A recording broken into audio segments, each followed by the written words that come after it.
ઘર કેવી રીતે ચલાવતા હશે। એક તેલનો ડબ્બો લેવા જઈએ તો 2000નો તેલનો ડબ્બો આવે છે, એમાં છોકરાઓની ફી ભરવાની, ઘર ચલાવવાનું। તો સરકારને બીજા બધા મોટા મોટા અધિકારીઓ છે, એમના જે ધારાસભ્યો છે, ચૂંટાયેલા સભ્યો, એમના તો એ લોકો નિવૃત્ત થાય તો એ લોકોને રિટાયર્ડ પેન્શન પણ આપવામાં આવે છે। તો અમે નાના કર્મચારીઓને કેમ આવું કંઈ નથી, કેમ અમારો પગાર વધારો નથી કરતા? અમારા બહેનોનું આમાં ફક્ત અને ફક્ત શોષણ જ થાય છે। હજી તો 8 માર્ચે જ વિશ્વ મહિલા દિવસ ઉજવવામાં આવ્યો અને મહિલાઓને એવું હતું કે વિશ્વ મહિલા દિવસે જ અમારી કંઈક ઉદ્ધાર થશે, ત્યારે આ આંગણવાડીની બહેનો છે તે પોતાના હકો માટે દર ભટકી રહી છે અને આજે જિલ્લા પંચાયતે આવી અને પોતાના હક માટે લડી રહી છે। ત્યારે જિલ્લા પંચાયતે આવી અને આ બહેનોએ કેટલીક રજૂઆતો કરી છે, પરંતુ અધિકારીઓ જ હાજર નથી। ત્યારે આ બહેનોને આપણે પાસેથી એમની સમસ્યાઓ જાણશું કે તેમની શું શું માંગણીઓ છે અને શું કહેવા માંગે છે। બેન, ખાસ કરીને આપ પગાર વધારાની વાત કરી રહ્યા છો, પગાર વધારો કઈ રીતનો અને કેવી રીતે આપ માંગણી?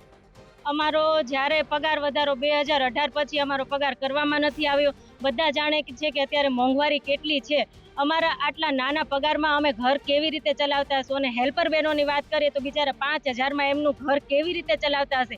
એક તેલનો ડબ્બો લેવા જઈએ તો 2000નો તેલનો ડબ્બો આવે છે, એમાં છોકરાઓની ફી ભરવાની, ઘર ચલાવવાનું। તો સરકારને બીજા બધા મોટા મોટા અધિકારીઓ છે, એમના જે ધારાસભ્યો છે, ચૂંટાયેલા સભ્યો, એમના તો એ લોકો નિવૃત્ત થાય તો એ લોકોને રિટાયર્ડ પેન્શન પણ આપવામાં આવે છે। તો અમે નાના કર્મચારીઓને કેમ આવું કંઈ નથી, કેમ અમારો પગાર વધારો નથી કરતા? અમારા બહેનોનું આમાં ફક્ત અને ફક્ત શોષણ જ થાય છે। ફક્ત ને ફક્ત આ કામગીરીની અંદર શોષણ થાય છે તેવું પણ કહી રહ્યા છે। ત્યારે વાત કરવામાં આવે તો જે મોબાઈલ 2016 થી આપણને નથી નવા આપવામાં આવ્યા, એપ્લિકેશન અનેક ડાઉનલોડ કરવામાં આવે છે, ઓનલાઈનની કામગીરી કરવામાં આવે છે, શું કહેશો?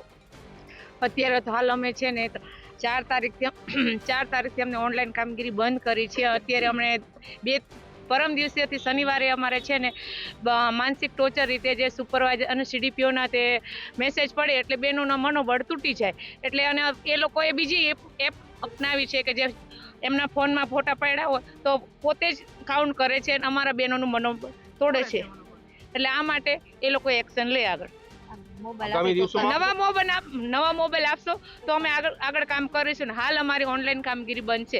રાબેતા મુજબ જે પહેલા ચાલતું હતું બાળકનું પૂરક પોષણ આપીએ છીએ અને 9:30 થી 3:30 સુધી અમે આંગણવાડી ચાલુ છે અને અમે લોકેશનના ફોટા પાડી છીએ અમારા પ્રૂફ માટે, અમારી જોડે અમે હાલ રાખવી છીએ। તો પણ એ બહેનોને એમ કહે છે કે તમે લોકેશનના ફોટા મૂકો, એવીટીમાં ફોટા મૂકો, માનસિક મનોબળ તોડે છે। અને બીજું કે એમને વીસી પણ લે છે, સવારે લે, સાંજે લે છે અને બધા બહેનો જોડે કંઈ સારો મોબાઈલ નથી। અમારો મોબાઈલ તો 2019માં પતી ગયો છે। અત્યારે નવા મોબાઈલ આપશે તો અમે ઓનલાઈન કામગીરી ચાલુ કરશું। ઓનલાઈન કામગીરી કઈ રીતે આપ બંધ કરશો? પછી બાળકોનું શું થશે? અથવા બાળક અભ્યાસ ઉપર કોઈ અસર થશે કે કેમ? ઓનલાઈન કામગીરીની અંદર એવું છે કે પોષણ ટ્રેકરનું જે કામગીરી છે એ તો અમે કરીએ છીએ, પ્લસ બાળકો માટે અમે ખાસ વિચારીએ છીએ કે એમને પૂરો પોષણ આહાર પણ મળી રહે અને એમને શિક્ષણ પણ મળી રહે, એ માટે અમે પણ ચિંતિત છીએ। એટલે અમે એનું કાંઈ પણ અમે એમનું નુકસાન ન થાય એવી રીતે આ કામ કરીએ છીએ। અમે ખાલી એવીટી જે વધારાનું કામગીરી ઓનલાઈન અમને સોંપવામાં આવી છે અને જે એપ આપી છે અમને, જે સરકારશ્રી તરફથી જે એપો આપી છે એ એપો સાવ ખરાબ છે કે બાળકોના આંખો ફોટાને એવું કેપ્ચર કરે છે। હવે એક બાળક છે એને સતત આપણે આંખો પર, અમારા કેન્દ્રની વાત કરીએ તો 25 બાળકો હોય તો 25 બાળકો જ્યાં સુધી સામે ન જોઈ ત્યાં સુધી એવીટીમાં ફોટા પડતા નથી અને બાળકોને ક્યાં સુધી અમે બેસાડીને એક ફોટાને બાળકને સરખું કર કરીએ તો એક ફોટો લેવા માટે અમે બાળકને અડધો કલાક સુધી બેસાડીએ ત્યારે માંડ અમારો એવીટીમાં ફોટો પડે છે। ઓનલાઈન કામગીરી કરવામાં અમને કોઈ પણ પ્રોબ્લેમ નથી, પણ એની અંદર જે મુશ્કેલીઓ આવે છે એ મુશ્કેલીઓ સરકારશ્રી જોતી નથી અને એનો પ્રશ્ન સોલ્વ કરતી નથી। એટલે અમે તો હેરાન થઈએ છીએ, પણ બાળકો પણ હેરાન થાય છે અને વાલીઓ પણ હેરાન થાય છે। તો સરકારશ્રીએ જો ઓનલાઈન કામગીરી કરાવવી જ હોય તો પહેલાં તો બધા જે એપો છે એ વ્યવસ્થિત કરવી પડે અને એના માટે પહેલાં મોબાઈલ આપવો પડે। જો અમારી પાસે નેટ એવો સારો આપવો જોઈએ, 5G નેટ નથી આપતા, નથી મોબાઈલ આપ્યા। અમારી પાસે અમીર જે બહેનો છે, મોટાભાગની ગરીબ છે, પછાત વર્ગની છે અને જે કહેવાય કે પીડિત બહેનો છે એ અંદર જોડાયેલી છે, તો સારા મોબાઈલ કેવી રીતે વાપરે કે જેથી આવી મોટી જે એપો છે એ ડાઉનલોડ કરી અને કામગીરી કરી શકે। એટલે સરકારને અમારે એટલું જ કહેવું છે કે જો તમારે ઓનલાઈન કામગીરી કરવી હોય તો અમને એ રીતના મોબાઈલ આપો અને એવો પગાર આપો। અમને જો અમારો પગાર વધારવો ન હોય તો ઓનલાઈન કામગીરી બંધ કરી દો અને જો અમારી પાસે વધારે જ કામ લેવું હોય, તમારે આટલું કામ લો છો, 24 કલાક અમે કામથી બંધાયેલા છીએ, અમારે A to Z કામગીરી અમારે કરવાની હોય છે। જો અમારે આવા જ કામ કરવાના હોય તો પછી અમને એટલો પગાર તો જેવો જ પડે. અને હાઈકોર્ટે જે ચુકાદો આપ્યો છે, જો બધા જ હાઈકોર્ટના ચુકાદા માન્ય રખાતા હોય તો અમે જે પીડિત બહેનો છીએ, જે ગરીબ છીએ, જે પછાત બહેનો છીએ, તો આ બહેનોના જે અમારો ચુકાદો કેમ નથી આવતો? અમારી સરકારશ્રી તરફને એટલું જ છે, અમે તમારા દરેક પ્રોગ્રામની અંદર 100% જો અમારી હાજરી હોય તો એક ચુકાદો તમારો હાઈકોર્ટનો માન્ય રાખવામાં તમને સાહેબ સરકારશ્રીને શું તકલીફ છે? કયા સરકારના કાર્યક્રમમાં તમે હાજરી આપો છો? અમે બધા મોદી સરકારના દરેક કાર્યક્રમમાં નાનાથી મોટા તાલુકા પંચાયતના, જિલ્લા પંચાયતના, વિધાઉટ યુનિફોર્મે જો અમને બોલાવતા હોય અને અમે તો જઈએ પણ અમારા વાલીને, અમારા બચ્ચાને બધાને લઈ જતા હોય અને અમે જો આટલું કામ અમે સરકારની ભીડ ભેગી કરવામાં જો અમે કરતા હોય તો અમારા હક માટે અમારે લડવાનું, શોષણ કરવાનું અમારું આ સતત અમારું સરકારશ્રી તરફથી શોષણ જ છે.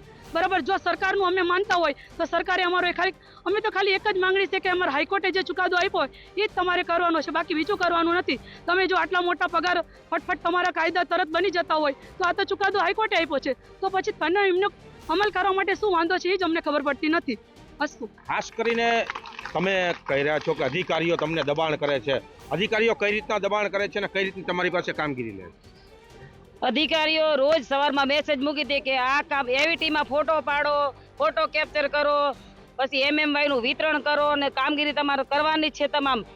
અમે ટાઈમસર કેન્દ્ર ખોલવી છે, ઓફલાઈન કેન્દ્ર ચાલુ છે, બાળકોના પોષણને ધ્યાનમાં લઈ અને અમે ઓનલાઈનની હડતાલ કરી છે, માટે કે બાળકનું કંઈ બગડે નહીં એના હિસાબે અમે બાળકોને બરોબર પોષણ આપીએ છીએ અને રોજ કેન્દ્ર ખોલીએ છીએ. છતાંય આ ઓનલાઈન કામગીરી બંધ કરી છે, છતાંય સુપરવાઇઝરો હેડ કાઉન્ટ ખોલે છે અને પોતે એમાં કામ કરે છે અને હાજરીઓ પૂરી દે છે અને એમ કહે છે કે ફલાણા તાલુકાએ કર્યું છે, ઓલા તાલુકાએ કર્યું, વઢવાણ તાલુકાએ કર્યું. કેવી ધમકીઓ આપવામાં આવે છે અધિકારીઓ તરફથી? એ કે બીજા જિલ્લા ને બીજા તાલુકા કરે છે તો પછી તમને કરવામાં શું આવે છે? આજની તારીખમાં દરેક સેજાને, દરેક તાલુકાને નોટિસો આપેલ છે કે જેથી કરીને તમારા શિક્ષાત્મક પગલાં લેવામાં આવશે કે જે તમને જે કંઈ તમારી પગાર નહીં થાય, તમારું બિલ નહીં થાય, તમારું CB બિલ નહીં થાય, આ નહીં થાય, તે નહીં થાય. વારંવાર અમને ટોર્ચર જ કરવામાં આવે છે. અને જે બહેનોને અમે એવું કહીને કે ભાઈ બહેનો આપણે બધા હાજર રહેજો, તો કે એવું કહેશે કે જે બેન તમારી લીડર હોય અને જે આગળ પડતી હોય ને એના કેન્દ્રની વિઝિટ લો, તે ભલે ને વિઝિટ લે, અમે તો અમારું કામ કરવી જ છીએ અને કામ કરવાના જ છીએ. આજની તારીખમાં અમારું કહેવાનું એ છે કે દરેક તાલુકામાંથી, દરેક સેજામાંથી, અંદર ઊંડા ગામડામાંથી બહેનો શું કામ આવી હોય કે એના હક માંગવા માટે. અમે કઈ ભીખ માંગવા નથી આવ્યા અને સરકારને પગાર વધારવો જ પડશે અમારો અને મોબાઈલ પણ આપવો જ પડશે. જો અમારી પાસે કામગીરી લેવી છે તો સતત ને સતત અમારી સાથે સરકાર રહેવું હોય તો જ કામગીરી થશે, નહીતર કામગીરી થશે નહીં. જય હિન્દ, જય ભારત. ખાસ કરીને તમે એવી વાત કરવામાં આવી કે સરકારના જે કાર્યક્રમો હોય, કાર્યક્રમમાં ભીડ એકઠી કરવા માટે વાલીઓને બોલાવવામાં આવે છે અને તમને પણ લઈ જવામાં આવે છે. કઈ રીતે બોલાવવામાં આવે છે? અમને વિધાઉટ યુનિફોર્મે દરેકને સૂચના આપવામાં આવે છે. દરેક ભીડમાં આંગણવાડી વર્કર જ હોય છે. એને યુનિફોર્મ પહેર્યો નથી હોતો એટલે એમને ખબર નથી કે આ બધા આંગણવાડી વર્કરો છે, પણ અંદર ખાને તો એમને ખબર જ છે કે આ બધી ભીડ છે એ આંગણવાડી વર્કરોનો જ છે.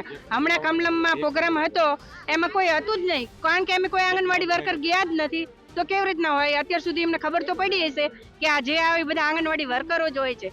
જો સરકાર નારી સશક્તિકરણ માટે આટલા બધા પૈસા ખર્ચતા હોય, આટલું બધું કરતા તો કઈ નારીનું સશક્તિકરણ કર્યું? અમારી આ ગરીબ બહેનોનું જે હાઈકોર્ટનો આદેશ હોવા છતાં પણ એના પગારમાં કઈ વધારો કરવામાં નથી આવ્યો, તો ભાઈ અમારું સશક્તિકરણ કરો, અમે નારી જ છીએ એમ. તો અમારું સરકારશ્રીને એ જ કહેવાનું છે કે અમારો પગાર વધારો અને અમારી કામગીરી અમે કરવા તૈયાર જ છીએ, પણ અમારો પગાર એ પ્રમાણે કરો તો અમે બધું જ કામ કરવા તૈયાર છીએ. જય હિન્દ. આગામી દિવસોમાં તમારે કેવી રીતના પગલાં રહેશે હડતાલના? જો હવે આગામી દિવસોમાં અમને પગાર વધારો નહીં કરે, મોબાઈલ નહીં આપે અને વધારાની કામગીરી સોંપવામાં આવશે તો 16 તારીખ પછી અમે બધા તાળાબંધી હડતાલ કરશું. બાળકો સામે પણ અમે જોવાના નથી, કારણ કે સરકાર અમારા સામે જોવા માંગતી નથી. જય હિન્દ, જય ભારત. આ વાત છે આંગણવાડી કાર્યકરોની. હવે આંગણવાડી કાર્યકરોનું ક્યારે સરકાર સામે જોવે છે? વિશ્વ મહિલા દિવસ તો ઉજવાઈ ગયો પણ આ મહિલાઓનું કોઈ ઉદ્ધાર ના થયો તેવું લાગી રહ્યું છે.